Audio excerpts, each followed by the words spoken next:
Hi guys, and welcome back to The Witcher Chaos on the Pontar, a Let's Play podcast by Elsewhere and Beyond, run using The Witcher TRPG by R.Talsorian Games.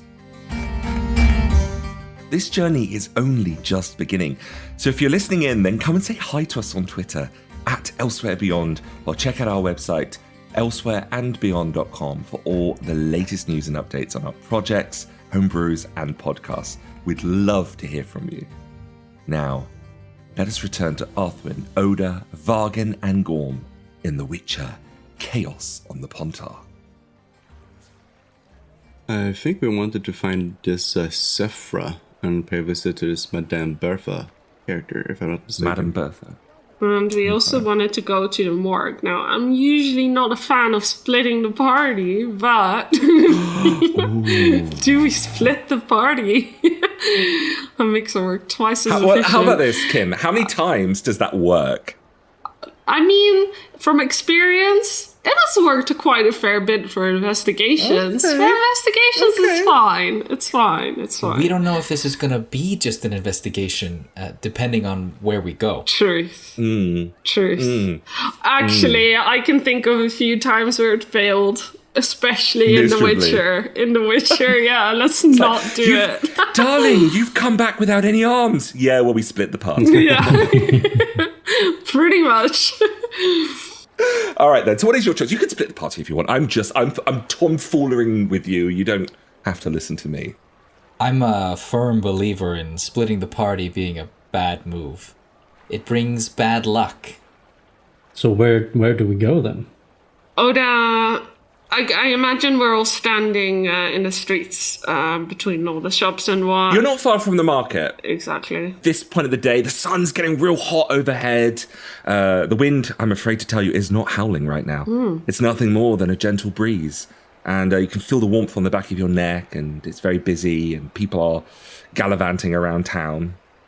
Wind's breezing. Wind's breezing. So, where do we want to go first? Do we know anything about this morgue? Do we have access to any information about it? Just that it's in the academy, right? I'm pretty sure That we you know assume. assume it's in the academy, yeah. You can roll a streetwise to just spend some time talking to the locals, blending in a little bit, kind of getting your motives aligned, finding out where things are. I'm quite intelligent, but not very good at streets. Don't pick Gorm. You know what? I'll attempt it. Why not? Oh, with a roll of 16. 16. Very good. That's actually a really good roll. Well, okay, so you begin speaking to a couple of people. You do learn pretty soon on that you need Gorm to be away from you when you're talking to people, mostly because he stares quite a bit and people stare back at him. But after a while, you find a few people that are willing to talk. And what kind of keywords do you use? Are you mentioning, the murders? What's your angle when you're speaking to people? Good question. Yes. But because I look strange, I imagine even in these parts I look strange, right? You have tattoos on your face, and you have a lot of jewelry beautiful and tattoos, a lot of but things. Yeah, a lot of piercings and yeah. I imagine she says she's been summoned to the morgue to look into some strange happenings around town and something like that. But she needs to find her way there. No, that's fine. You find a rather busy dwarf who's loading up the back of a wagon with some huge barrels, arms built like a machine, and he's lifting up one of these barrels on his back and he's throwing it on. He's like, yes. I don't think there's a morgue here, lass. Oh. Might be the academy you're looking for, though. You just wander up there, the front gates, you can't miss them. Big, bloody things. Mind you, not the friendliest sort. Shut themselves in and shut everything out, they do. So, not everyone is just invited to this academy, I guess. Oh, if you have the money for it. Not like you and me. And he points to your face, and then he points to himself. We're oddities in this place. And I don't know what the hell he is. And he points over past you to Gorm, who's just scratching like his butt or something as he's looking around. But, you know, the idea, love, is keep a low profile. I see. Well, thank you for your advice, Master Dwarf. I always wanted to say that. He actually, he actually likes you. And he kind of tilts his head a little bit. He says, do you like dancing at all? Dancing? I can't say I'm very good at it. And he looks over to a couple of the lads on the corner who is a mixture of a couple more humans and dwarves, and they're kind of egging him on. And you see a blush in his young cheeks, and his shortened, kind of well-trimmed beard. He looks back at you, and I don't know why I'm seeing Edward Norton as a dwarf, but I am.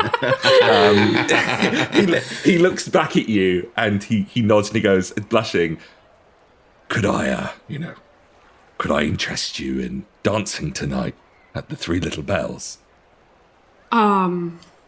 If time allows it, I might take you up on that offer. They call me Throttle.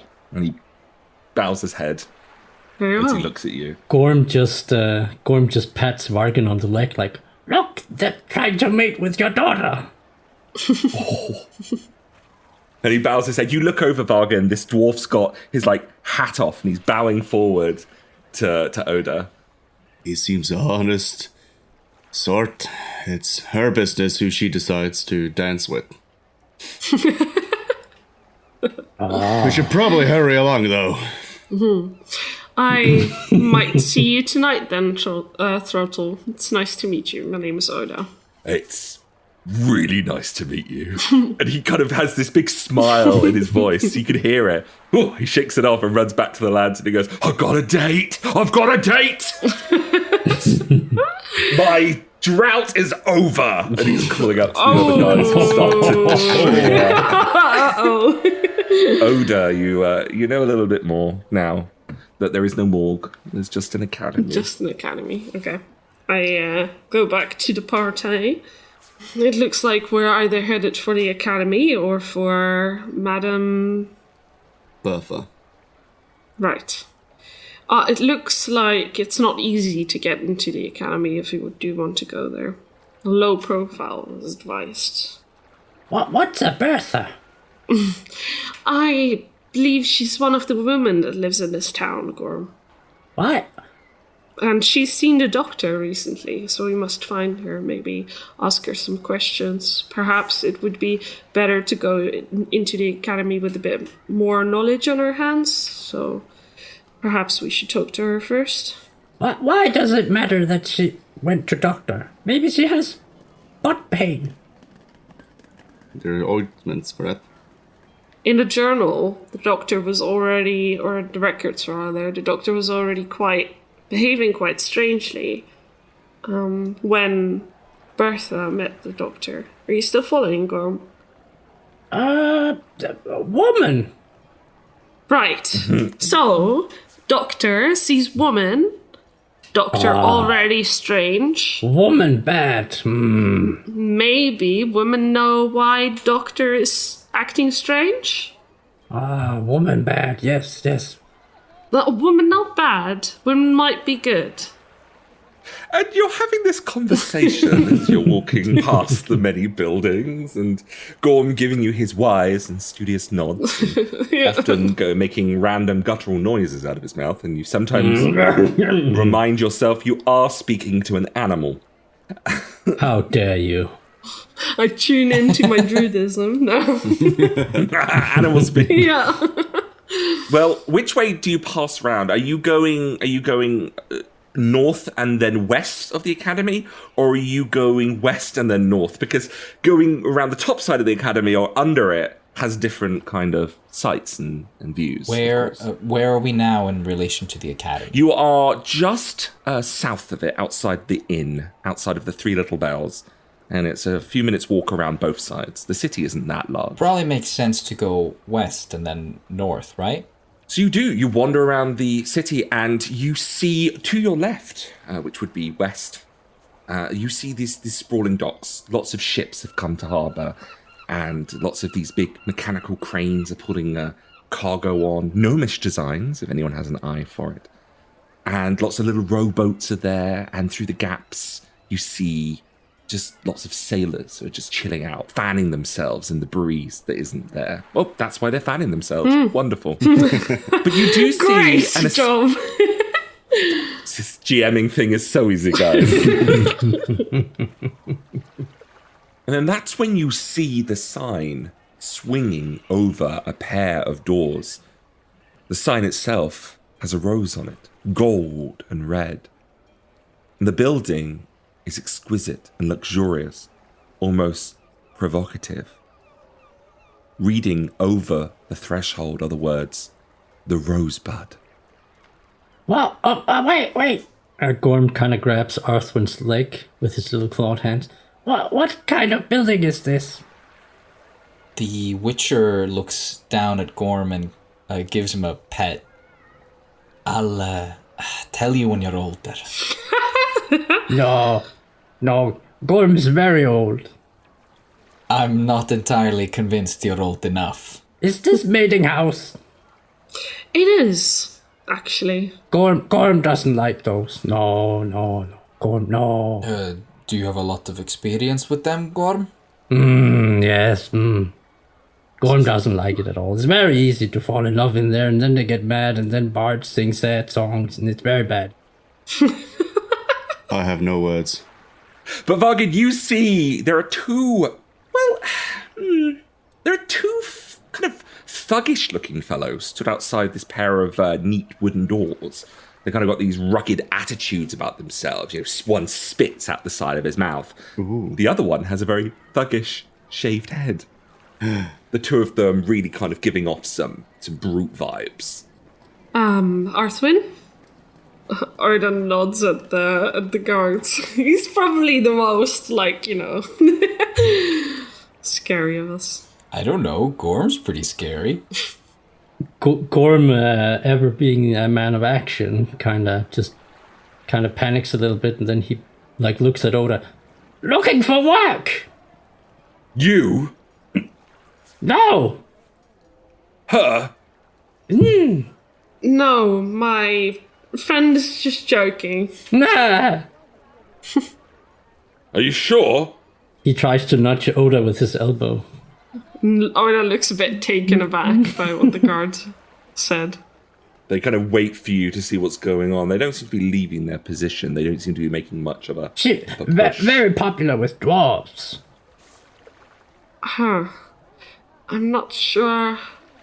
Anyway, is your establishment open currently? It is?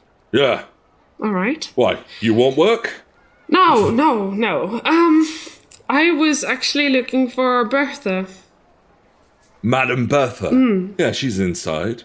Right. May I speak to her? I'm not looking for work, of course. Lass, this ain't a palace. If you want to go in and mess about with the boys and girls, go in and mess about with the boys and girls. We're just here to keep the place calm. Oh, right. Of course.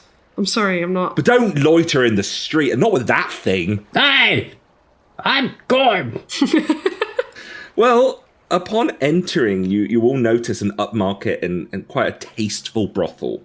An assortment of silk tapestries hang along the walls, and the lounge is well lit with a waft of incense to mask away those complicated flavours from the outside. A bar can be found running across the back of the room, and attending it is a woman in a ruffled blue gown, sat at the bar with a poise and grace. At a glance, you would notice that her stark makeup barely hides her growing years, and that her brown hair in a neat updo is likely an expensive wig. The woman smokes. The pipe loosely hangs between her fingers, and a glass of something strong is clutched in her other hand. Gorm just kind of tugs at Arthwin's leg again. He's like, very careful in here.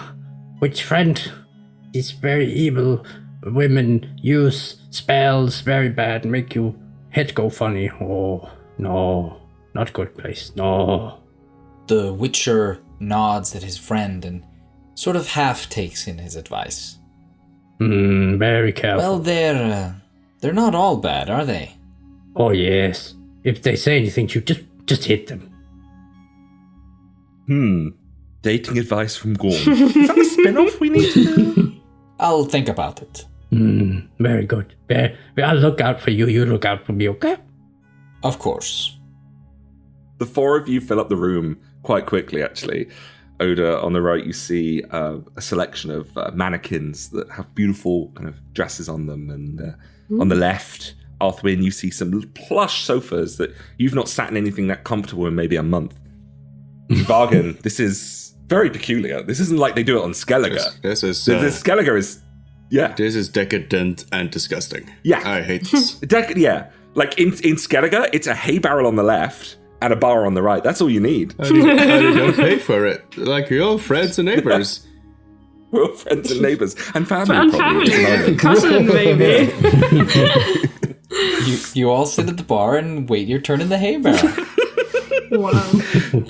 She sits there and, she lights the pipe again, the flame just glowing for her brow when she looks up, smokes, takes a deep breath. Can I help you? She says as she looks over to you. She does notice the Witcher, and her attention perks a little more, causing her to turn more on the bar stool.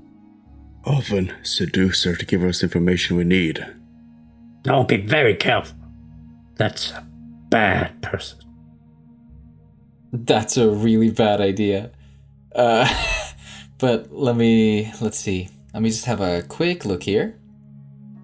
Gorm is kind of holding on to Arthwin's leg, one hand, the other hand on his mace. He's not necessarily uncomfortable looking, but he's definitely very on guard in here. I will say, if you have your hand on your weapon, you will keep an eye from one of the guards outside.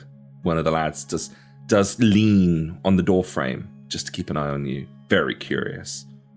Right, so the Witcher would like to sort of put a hand on Gorm's quote-unquote shoulder, whatever I can reach or find of it, and just try to calm him down a little bit. Just don't worry so much. It's very, very... Gorm would rather fight 1,000 angry bears than be in here.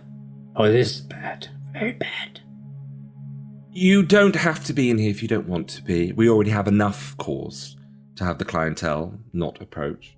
So if you're going to speak like that, where some potential trade can hear you, you can wait outside, she says, as she sees you really going on about the brothel. The Witcher looks down at Gorm and just speaks directly to him. Would you like to wait outside, Gorm? No, go and protect you.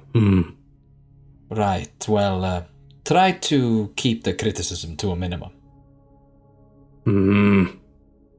Just keep it inside.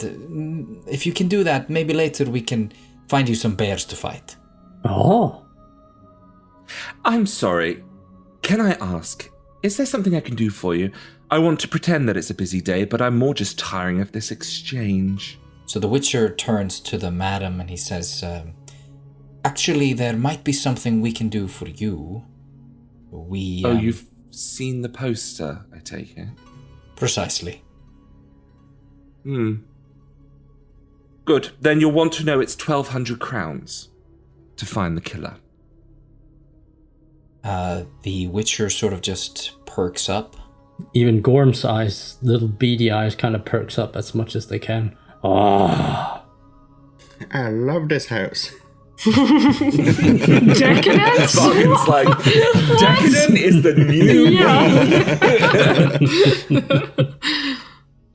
1,200 crowns if you do the job, and we want proof of it. Something visceral is currently in this city, and it seems that the others that have tried their hand at it have not been so successful. The last people that said they could do it haven't been seen since. Is that why the reward is so high? Also, we're losing a lot. She gestures to the men that are standing outside the doors, and one of them just pulls over, pulling both doors to. We are currently at a great deficit. The clientele have almost run dry. Gorm is looking very confused and he's scratching his head because he doesn't know about the poster and he just knows they're in a brothel and they're talking about getting 1,200 crowns for some job. So he's just kind of looking around a little bit suspiciously. So far, there have been a few bodies found. Clientele and customers, I'm afraid. To mark the two, a sailor, a merchant, a very wealthy merchant, and the previous owner of this establishment. My partner in business, Vennick. Gorm is confused.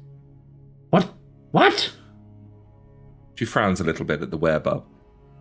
What are you confused about?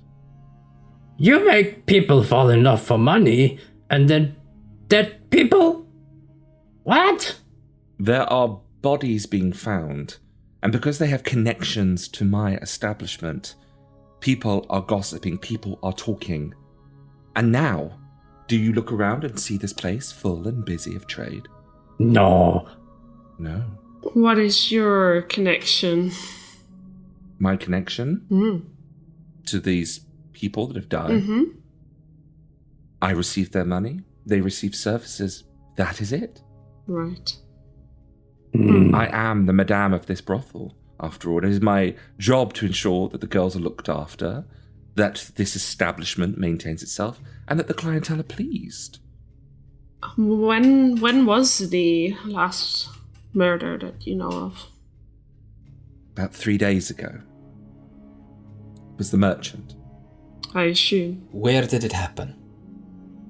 His body was found down at the docks, where a lot of them have been found. So Gorm is obviously very uncomfortable, but he's also very brave. So kind of steps forward and places his hands on his little, not rather large hips, and he just kind of speaks up.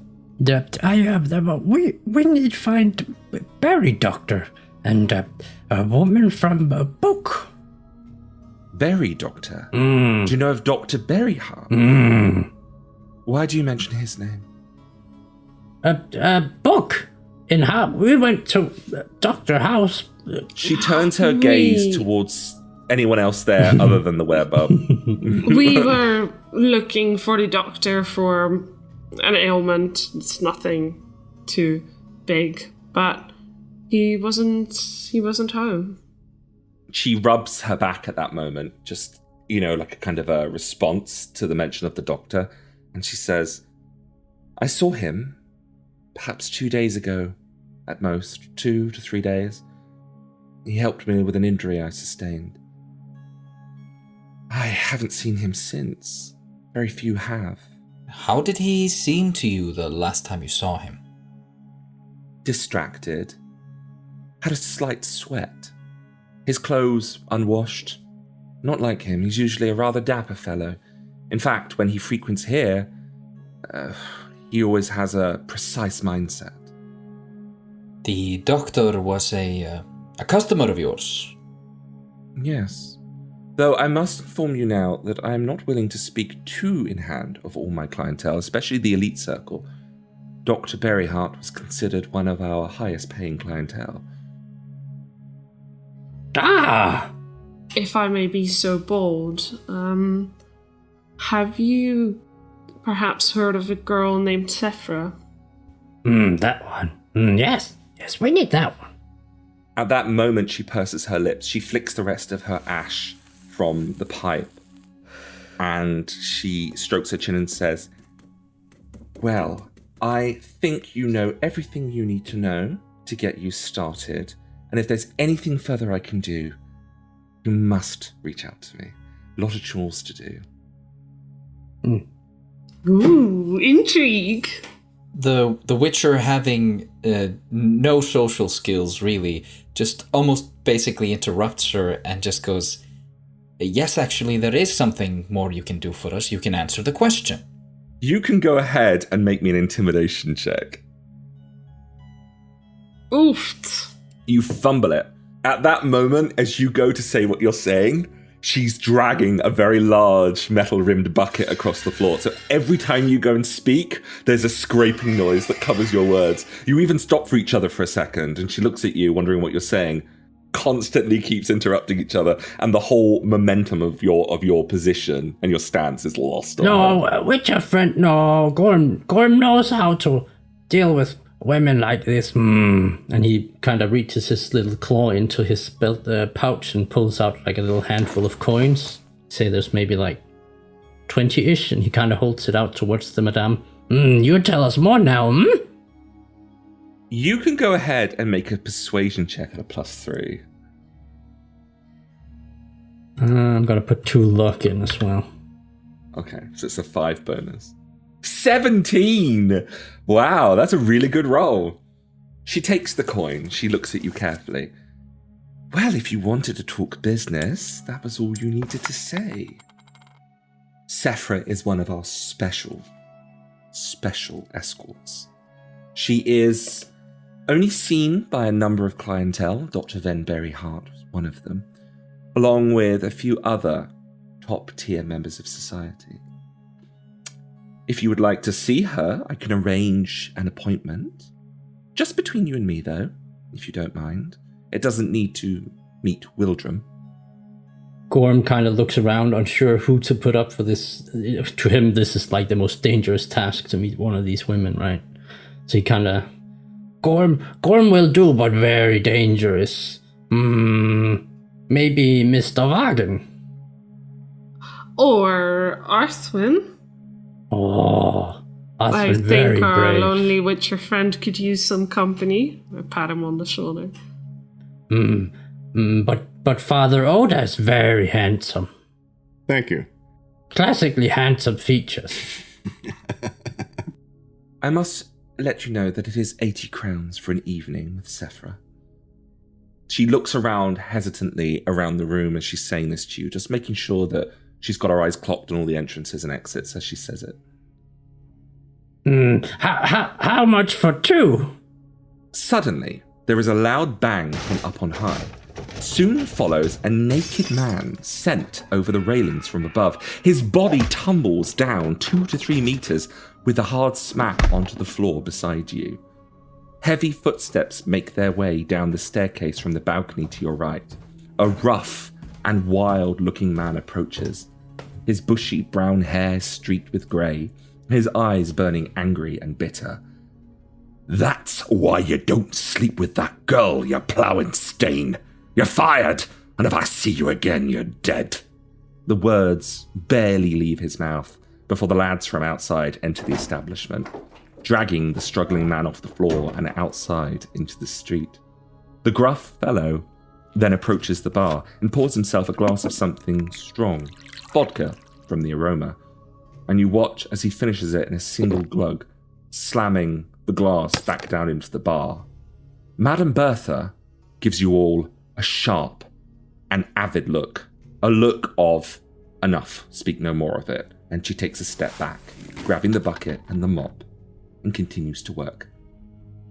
Wildrum, these fine folk here have decided to take up the mission. Hopefully, the price is still as agreed. 1,200 crowns. Make sure this lot don't piss themselves. Absolutely. It was a pleasure speaking to you all. And of course, if you would like any of our services, she looks as she nods over to the group, we can arrange that later. Of course. Thank you for your time. Wildrum, as he's called, leans over the bar. He snorts a few times, runs the back of his cuff under his nose. Well, get started then! Turn around and leave the establishment. He kind of scratches the side of his nose as you leave. You see outside on the street that guy has been sent on his way, butt naked, running through the street, holding some rags to his chest as he's making off into an alleyway. He calls to the other boys, the thuggish sorts outside, and says, "Clean up there." I guess the academy will have the bodies themselves, Probably do. so we could probably have a quick look up there. Are the one or two of the guard fellows, are they still outside? Yeah, they're still outside. They remain their shift for a couple more hours longer. Gorm just kind of turns to them and like puts up his best, which is also slightly weird, buck-toothed smile. Like, we're dead people! Is that talking? Yeah, I think he's talking. Ah, yeah. Gorm pulls out another couple crowns and holds them out. Dead people. Where keep dead people? He means the victims of the murders. The murders? I think I know where those bodies are. You want to be wandering over there on that secluded island, just west of the docks. I saw the academy lot, a couple of scholars dumping them over there. They'd know more, of course. Oh, you don't want to be around when the necrophages come in. Oh, Gorm very brave, and he kind of hands them the 2 crowns, and he like, Gorm likes you. You need help, you call for Gorm. Gorm help you. Sod off, you little runt, before I kick you. No, Gorm liked you too, and he pets him on the leg and just kind of pets off. He kind of shakes his leg, like a knee-jerk reaction, and he walks away from him and goes, "Hey, touch me! Oh, can't wait for the witch hunters to get here next."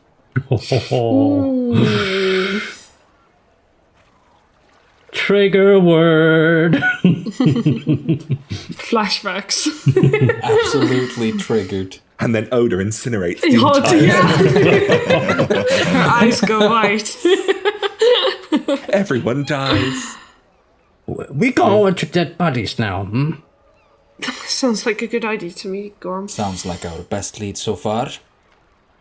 As we walk, I imagine, towards where we're supposed to go, to the docks, Oda puts a hand on Vargan's shoulder. Are you alright in here? I will be fine. It's just the smell, the people. I don't like it. I don't feel like I'm truly at ease. You literally say that, and you can see a sailor squatting behind a barrel, relieving himself. Why? What's wrong? It is a disgusting place. You should feel lucky that he had the decency to squat in a barrel and not just do it out on the street. We'll return to a more homely place. Where you like being? In the forest. A nice, calm meadow. Maybe even a gentle patter of rain. Nah, people poop in forest too. The blessing is that in a forest, there's not as many people pooping in the same tree.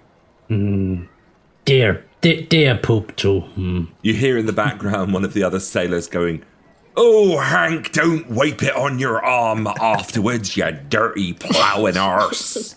Okay, maybe deer not do that. Do we have sight of the coast at all? Yeah, I mean, where you stand right now, it's literally seconds to make a turn around the brothel, and then you're on the docks. I mean, what kind of brothel would it be, my friends, if it wasn't at the docks? That's the first place sailors want to get off. Oh, that means 2 things in one. I like that. So you can see right ahead of you, you've got these docks, these big ships, you've got some rowboats in front of you. You see a small and secluded island to the west, probably no more than a 5-minute row across the bay. And then from there, looking on about maybe 2 or 3 miles out, you can see the edges of the Pontar on either side, running in as the mouth starts to tighten, with Oxenfurt strategically placed in the middle of the mouth of the bay. Are the sides of the Pontar wooded? Or is it fields? I mean, they're pretty meadowy, plains-like.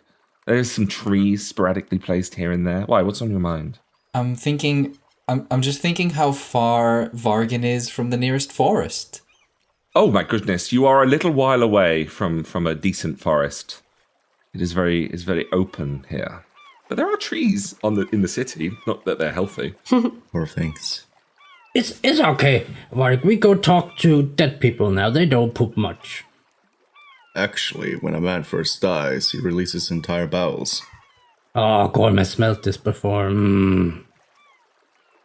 At that moment, you see a dock worker approaching the group, going, "They do a lot more than that, my friends. You don't want to see when they're cutting off. It all comes out the top." "Are you looking for business? Ferry will take you down the Pontar if you're looking for it. Her Lavalette Castle's next stop from here."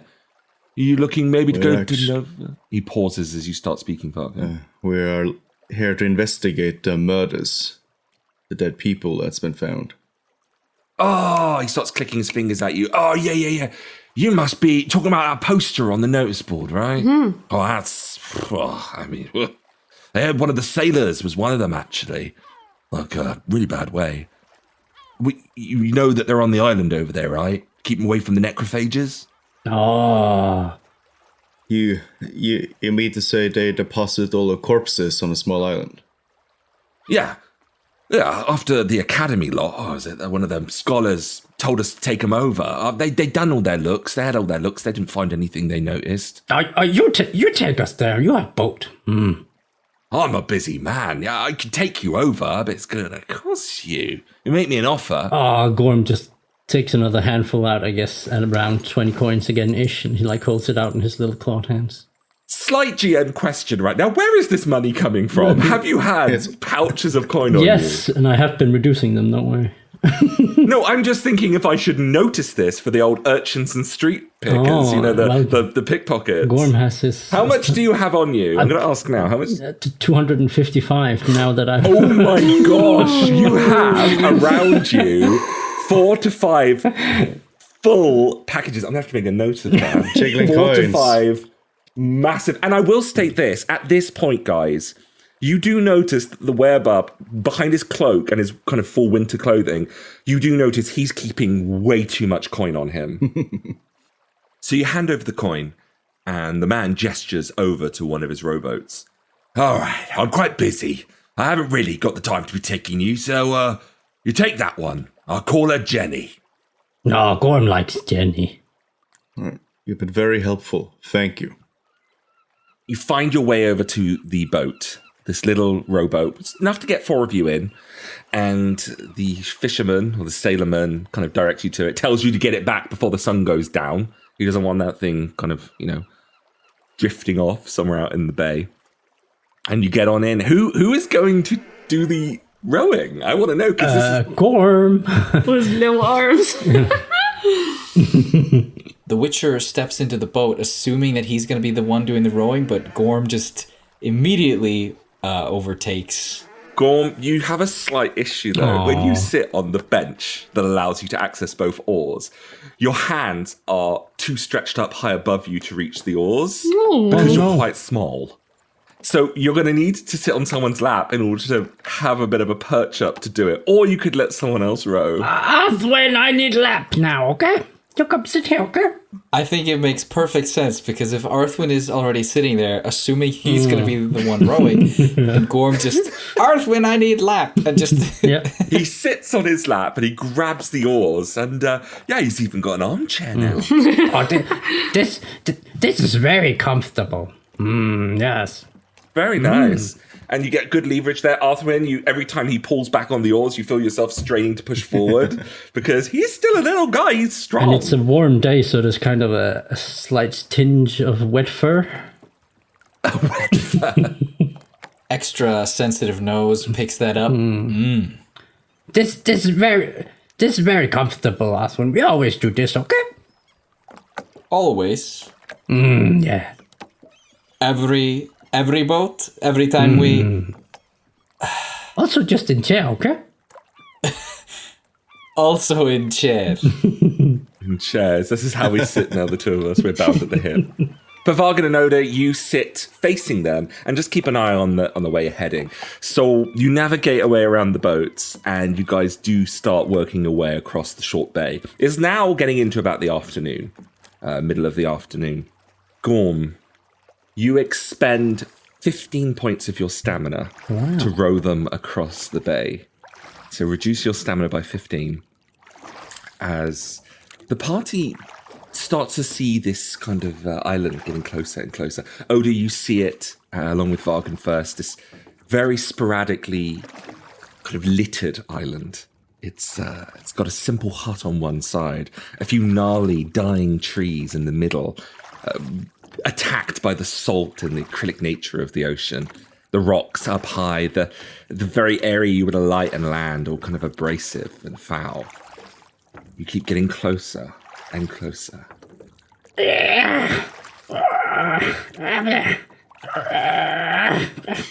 Do you want help?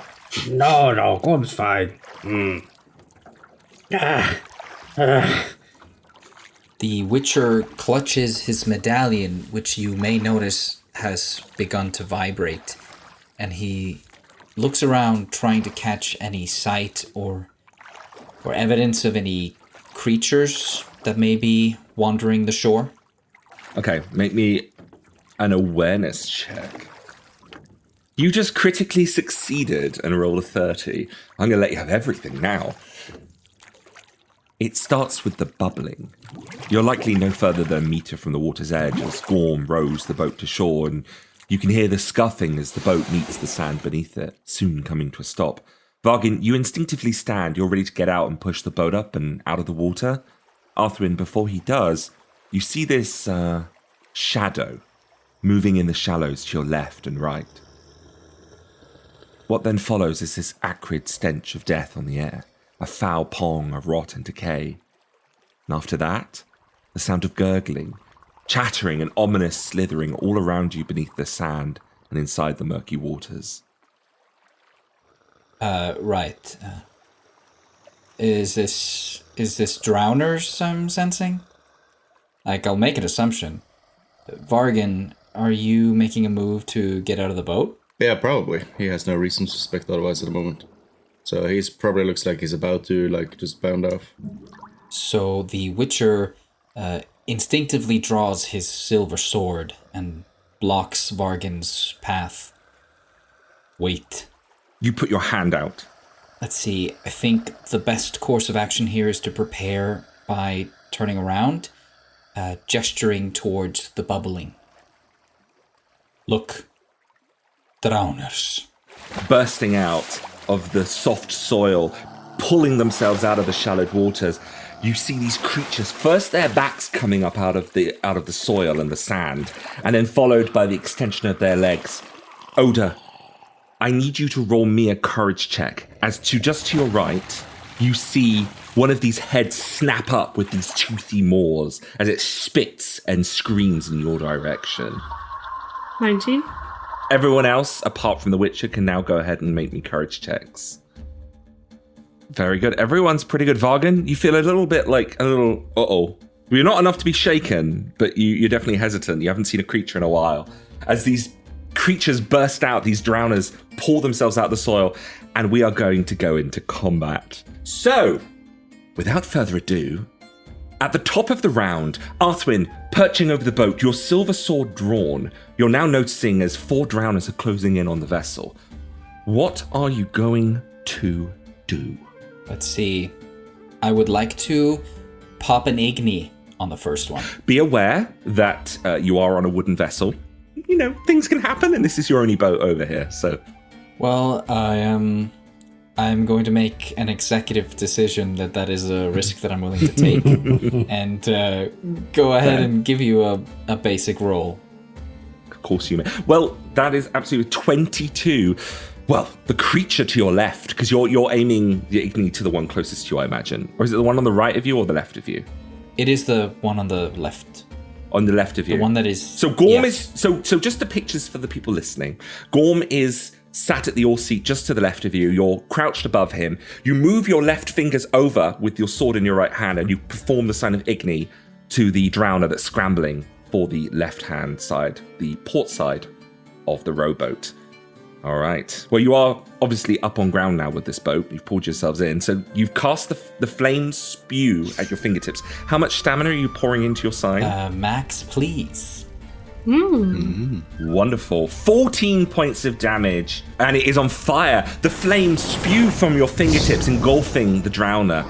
And it is on fire. It is burning, and it takes a lot of damage. The thing is screaming. Okay. So, you have an extra action. Is there anything more you would do? For my extra action, I'm gonna rush over off the right side of the boat, towards the drowner on that side, and give him a whack with the sword. It'll be fast.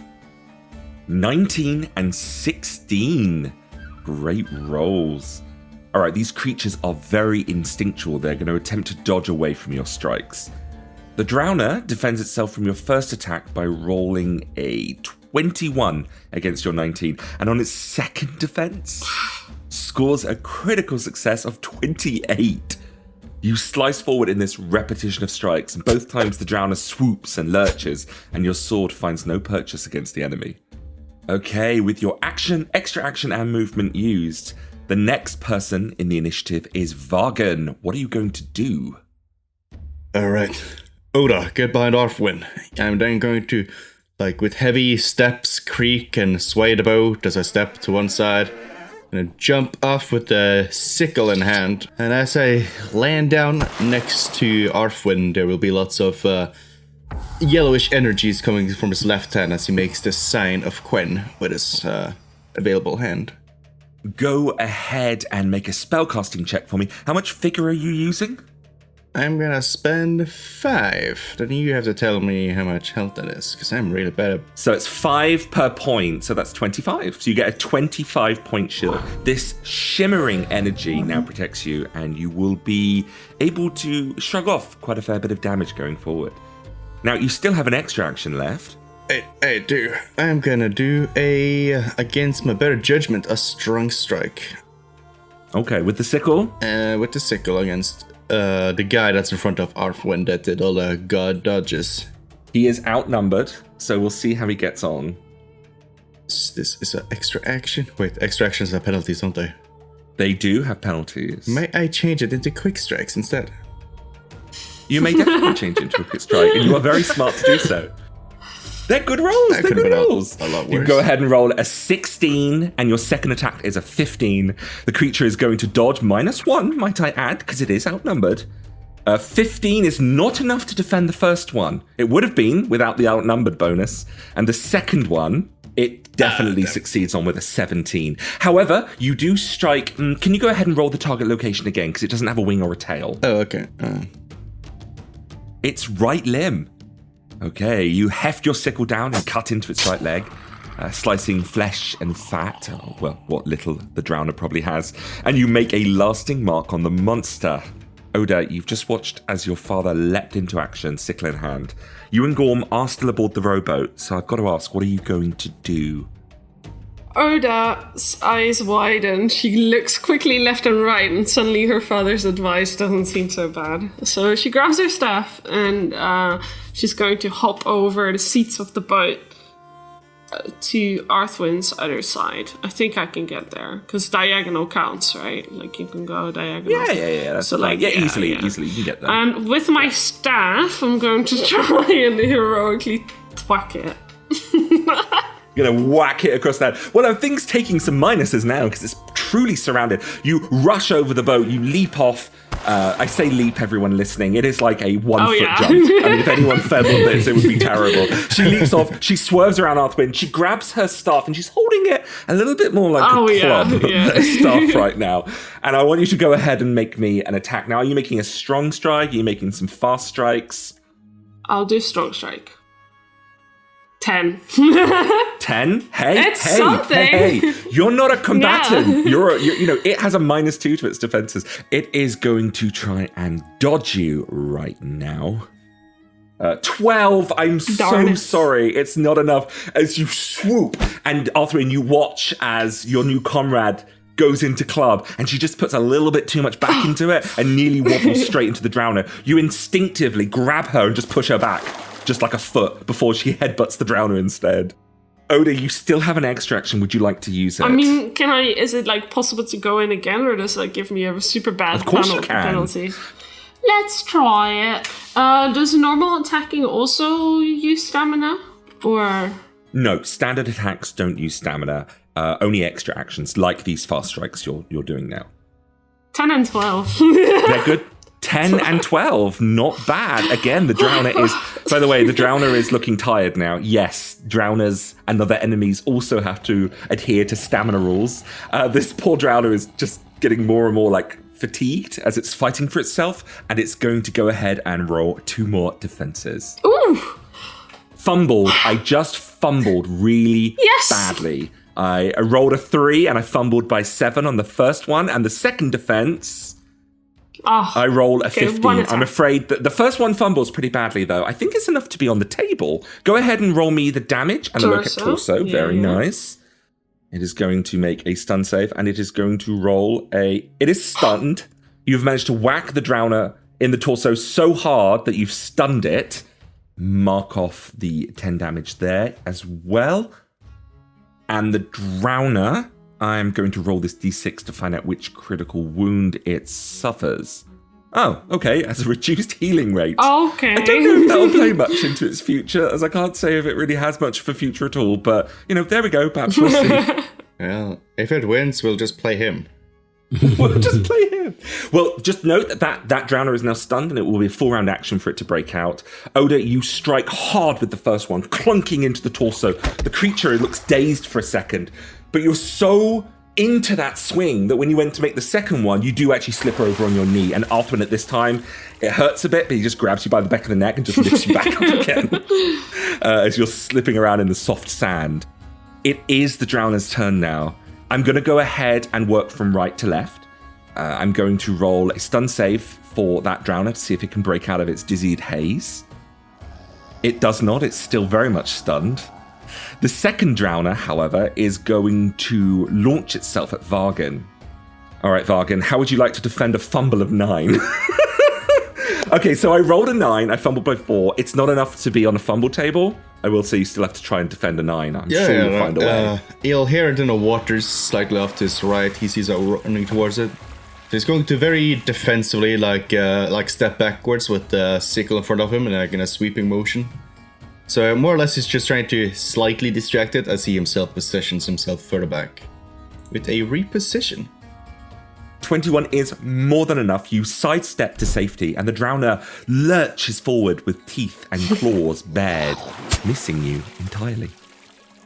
Gorm, you have a little bit of danger to contend with. You haven't seen this creature attack you yet. You haven't actually seen this creature rise because you're looking forward, so this is in your blind spot. It is going to attack you with a roll of 15. Gorm kind of just hears something behind him. He's not sure what it is, but it's probably bad. So he's going to attempt a little Jack Sparrow and just kind of hop forward, dodge and escape out of the way, and try and land on kind of the side of the boat. Oof, another 21. You guys are nothing if not consistent.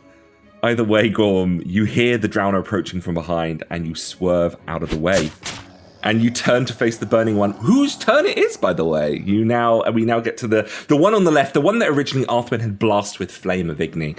It burns at the start of the round, and the beautiful thing about the burning condition, for you guys right now, when it's not affecting you, is that it deals 5 points of damage to every single location.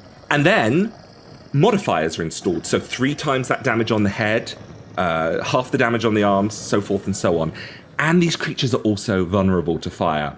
The creature screams, hissing, fat and flesh pops in your face, Gorm, as it writhes and screams, trying to reach out for one of your little pawed-like arms as it falls to the ground. Dead. Gorm's so dangerous, they just explode. Very good. Gorm, it is your turn.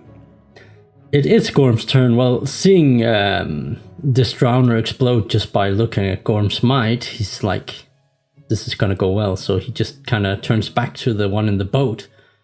Use my movement to take a step forward. It's a little clunky. I mean, he's a chubby little werebub. You are currently a small fellow inside a boat with various slats of wood. If you make your attack from there, I will impose that it's at a -1. That's fine. I still have luck. Yes, you do. And do you have your weapon out? Don't. No, you don't. So Gorm pulls out his mace and his buckler, yeah. So that's your first action. You still have an extra action. You have moved, so you still have an extra action. I'm just gonna go for the double strike. Ooh. Oh, wow. 23 and a crit of 24. Those are some amazing rolls. Should we see how the Drowner does? It's not going to take a penalty because it's bigger than you. Whoa. So... Okay. Not in Gorm's mind. Well, the Drowner fails its defense with a meager 15. That's a difference of 8, and that's enough to land a wound. Then let's see. Oh, the second defense will be a critical 41. Oh my god. I just rolled a 41. The Drowner just rolled a natural 10, a natural 10, and then a natural 9 with the exploding dice. So that one doesn't hit. It's godly. Get him in the head. That's the only chance. But actually, what's quite interesting there, I've kind of become rusty over the years. That second one might not even happen if it's stunned. So the first time it got hit, it was wounded. I'll make a stun save. And if it fails the stun save, that second one's an automatic hit because it's a DC 10. I'll do location and damage. It is stunned, so the 41 never happened. Okay. Sick. So you can go ahead and you had 2 critical wounds. Yeah, that's 2 14 over. in a row. Goddamn. So you 14 over, you did a serious wound. So you roll a torso on the first one. Should I just roll both locations? Yeah, roll both target locations, thank you. And a right limb on the second. Can you now roll me damage twice, please? That's 23, 23. Very consistent today. Well, I have some good news for you. You can now go ahead and explain to us how, even without being a Witcher, you kill a Drowner in the boat. Gorm's a man of war. He may not be the smartest man, but, battle is his profession.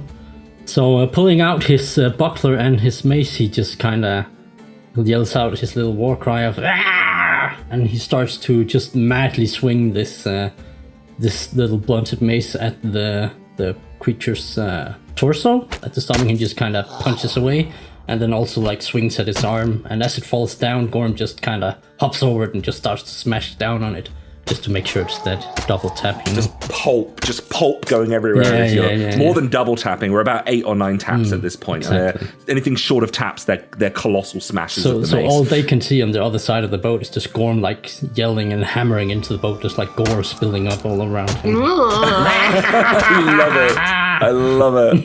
It's terrifying, really. Yes. Well, that was only round 1. Yes, only 3. It's a reason why I didn't tell Gorm to hide. Well, now that 3 seconds have passed, should we find out what happens in the second round? Arthwin, the Grizzly, at the top of the round, you are there. What is going on? So, Arthwin is looking around at his 2 companions, moderately impressed with their performance. I would like to ask you a quick question. The Igni is a T, no? It is a T shape. That is the best way to do it, and that would hit both of them, correct? And that is absolutely the move to make. Absolutely. I just know these 2 players. I don't fumble. We're right next to you. Don't fumble. Yeah, well, there's water right there, guys. Let's... Watch the boat, guys. Watch the boat. Oh god, we have to sail home in this boat. It's all gory now. So go ahead and roll me the spellcasting check, and I will. The first one's a DC 10, so you well and truly get the first one because it can't defend itself. And the second one will try and make a defense, all right? Right. The second one succeeds with a 27 as it swoops low into the water, the splash of the waves, the crest of the salty water protecting its back as the heat just bursts over the top of it. The first one, however, was not so fortunate. Could you go ahead and roll me damage on the Igni? I can absolutely do that. How much stamina did you pump into it? I'm gonna put another 3 in it. Okay. 6. You're not going to believe this, but it's enough to actually destroy this thing. It had already taken a significant amount of damage already. And considering that's doubled, you watch as the creature's eyes just go white as they're burnt. The flesh ripped off around the mouth. You see as Arthwin scolds away enough to see the ribs underneath. The organs bleed, hemorrhage, and the creature flops backwards into the sand. You see the last Drowner looks like it's turning to dive back into the water. It's not sticking around. It wants to eat and live another day. But it's not its turn, so it doesn't get to decide. I will ask you, though, Arthwin, is there anything else you would like to do? You have movement and an extra action. I would like to stop this Drowner from escaping. Okay. Well, you could move over. Yeah? And giving it a couple quick strikes to the back. 19 and a 22. The Drowner is no longer outnumbered because, well, it never was it? It's the other one that was outnumbered. But it's going to try and defend itself. First against the 19 by rolling a 14, which is not enough. And then secondly, it's going to roll another 14, which is also not enough. Then you can go ahead then, please, and roll. Did you roll locations for those, or are they random? I did random. Ooh, the head! What a location to end on. I can tell you right now, it will not matter what damage you roll on your sword. That drowner is assured to die. So go ahead then and lead us out. Arthwin the Grizzly, tell us how you bring this battle to a close.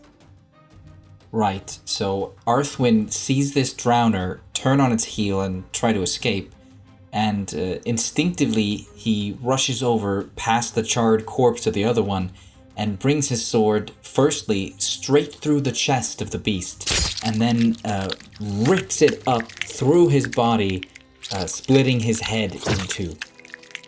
These two pieces separate out, just beginning to tear down the throat, and the creature lops sideways into the back of the rowboat, flopping in with the rest of what Gorm had, just creating a puddle of guts and foul necrophage mess. Adding to the Gorm soup. And combat comes to an end. Gorm kind of stands in the boat with this little smile, his two big front teeth showing, and just this happy beady eyes looking over the others like, ah, awesome. Arthwin looks back at Gorm and gives him a nod with his quickened breath.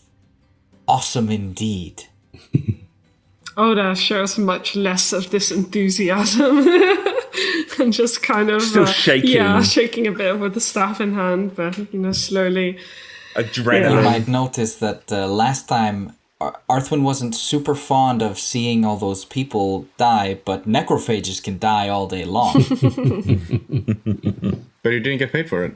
But that's actually a point. Now, one of the things you know here, Witcher, is that sometimes you can collect small trophies off of these creatures, things that can be used, crafting materials, and one of the things you've learned along the path, and obviously ingrained upon you in your training, is that never let a good substance go to waste. So, did you want to roll a wilderness survival check to salvage some materials? Yeah, I'll go ahead and do that. To be fair, there's not a lot left on the one Gorm. There are some things to roll for, but write these down. You find 2 drowner brains, and you find 2 drowner tongues, and you find 5 essence of water. After you finish looting and stripping what you can from the drowners, filling your alchemy vials and boxes with their remains, you start to take in the sights and smells of this small and secluded island off the west side of Oxenfurt. It's a miserable place. Further up the sand from the beach, one can spot a ruined old wooden hut standing alone. Debris and refuse all around you. And ahead, a stinking pile of bodies, gnawed on, rotting, decaying and maimed. And on that note, we are going to end our episode here today. So join us next time for our latest adventure in The Witcher, Chaos on the Pontar, to find out what happens next. Until then, bye-bye.